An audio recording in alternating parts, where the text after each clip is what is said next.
Hello everyone and welcome to Chardonnay Day. Today in this version of our virtual tasting, I'm going to be tasting 3 different Chardonnays, which is kind of a cool way to taste wine because looking at 3 different Chardonnays from 3 different regions, in some cases of the world, is a cool way to look at the different flavors and aromas that you can see in each wine.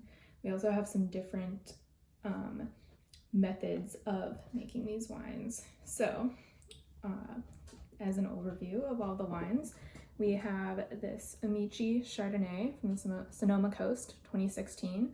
So this is a California Chardonnay, and this was barrel aged in an oak barrel. And so that's going to, in particular, bring out some differences from the other wines. This wine is a Chablis from France, so that name denotes the region that the wine grapes came from.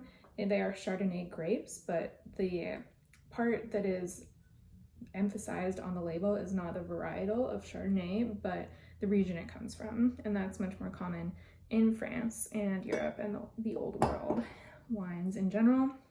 And then this is another Chardonnay again, but from a different region. It's a white Burgundy, so from the Burgundy region, and specifically Macon-Villages. So another different region of wine, white wines, Chardonnays to be specific. So the region, the method of aging, both of these wines were aged in stainless steel barrels instead of oak barrels. Those are all going to lend different flavors to the wines, as I said. So let's start with this one today, the Burgundy from Macon-Villages. So we're going to, start with looking at it. This is a clear wine, kind of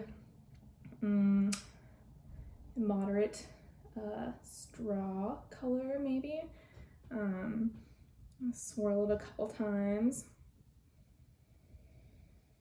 Okay, so on the nose, as they say, it definitely smells clean and healthy. No faults, which is good. I haven't smelled a faulted wine before. Most of the wines that you buy, I think, especially like Trader Joe's, are going to be fairly good. I think faulted wines maybe are going to be more smaller vineyards, smaller wineries or winemakers, or older wines that maybe have been aged too long or somehow gotten some oxidation in them, but this one is good. Let's see. Yeah, youthful aroma. I smell some honey, so it smells kind of sweet. Maybe some pear and peaches. So a fruity smelling wine. Maybe a little bit floral even. So yeah, nice to start on the nose. Chardonnays, although they can smell sweet, especially they mostly are made to be had right away and not aged as some other wines, so they are going to have more youthful aromas, which sometimes is more fruity or floral, basically more sweet.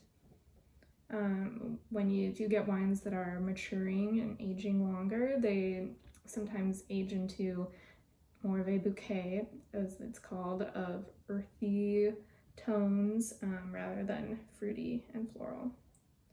I'm gonna go ahead and taste this one.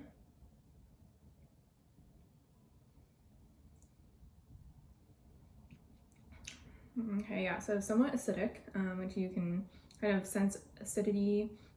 It will taste sour, but it will also cause some salivation on your tongue, so that's one way you can sense acidity in wine. So yeah, about medium acidity. This is not a very sweet wine. Most Chardonnays are not made in the sweet style, so that's relatively common. I would say this wine is actually pretty dry.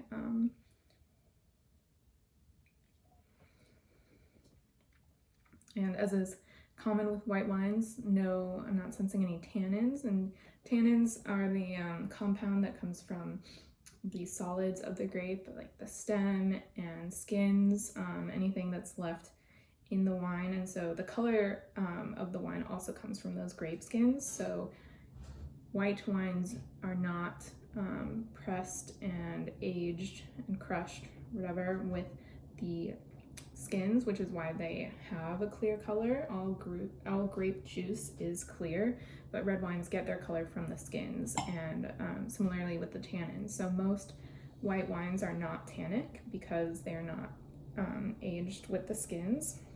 They generally try to minimize contact with the skin for white wines, but some white wines do have a little bit of tannins from barrel aging maybe, or different fermentation techniques. This wine, however, does not.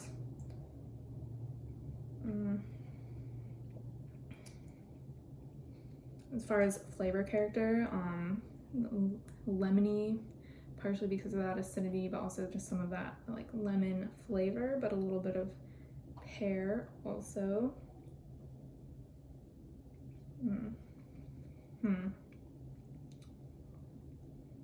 Yeah, Chardonnays are not often sweet wines, relatively dry, but that makes it good to pair with a lighter seafood, maybe fish baked with lemon perhaps might be good, or poached, and then with a light sauce. Because this is a relatively light wine, you don't want to eat it with a powerful, super flavorful sauce or fish or meat, because you don't want it to overpower the flavor of the wine. You want them to complement each other. And so a little citrusy flavor might complement this wine, bring out some of the other flavors in it.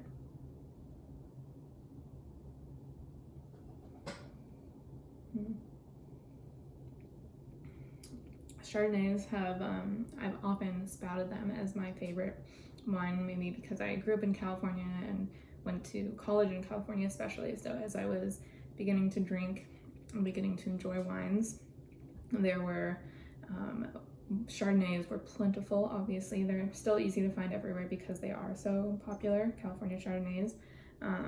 But there was also a sense of pride of growing up and living in California. Like, these Chardonnays beat out the French Chardonnays in a blind tasting back in the 1970s, or whenever that was. Good movie, Bottle Shock. Suggest checking it out. It is a dramatization of that story of the California winery making these Chardonnays that beat the French Chardonnays in a big competition, and everyone was so surprised, but it put California on the map, so kind of cool in terms of winemaking. And that was up in Northern California in Napa, Sonoma County, which is where I also did undergrad, or nearby at UC Davis, which also has a really good wine program. So a little mad I didn't take more advantage of that when I was there.